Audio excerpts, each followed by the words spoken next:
యూజువల్గా అండి ఈ రోజుల్లో రిలేషన్షిప్ లో ఈ మూడు చాలా ఈజీగా వచ్చేస్తున్నాయి. ఫీలింగ్ ఆఫ్ అన్సీన్ క్రియేట్ అవ్వటానికి కారణం టైం లేకపోవటం కాదు.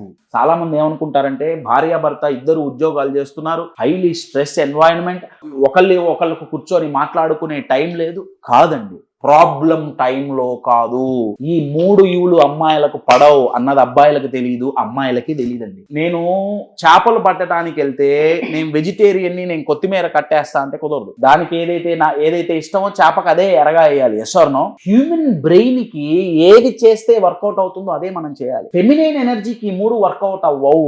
ఇప్పుడు ఫర్ ఎగ్జాంపుల్ ఇద్దరు అబ్బాయిలు కూర్చుంటే ఒక ఎదురుంగా అబ్బాయితో నేను మాట్లాడుతున్నా, అబ్బాయి ఏదో ఫోన్ చూస్తున్నాడు, తల ఊపుతున్నాడు, నేను అడిగిన క్వశ్చన్ ఆన్సర్ చెప్తున్నాడు, నేనంత హర్ట్ అవ్వకపోవచ్చు. కానీ అదే నా ప్లేస్ లో అమ్మాయి ఉందనుకోండి, చూసావా నన్ను పట్టించుకోవట్లా, అంటే నేను ఇక్కడ ఉన్నాను కనబడట్లేదా? అబ్బాయి వింటున్నా సరే ఫీలింగ్ ఆఫ్ అన్సీన్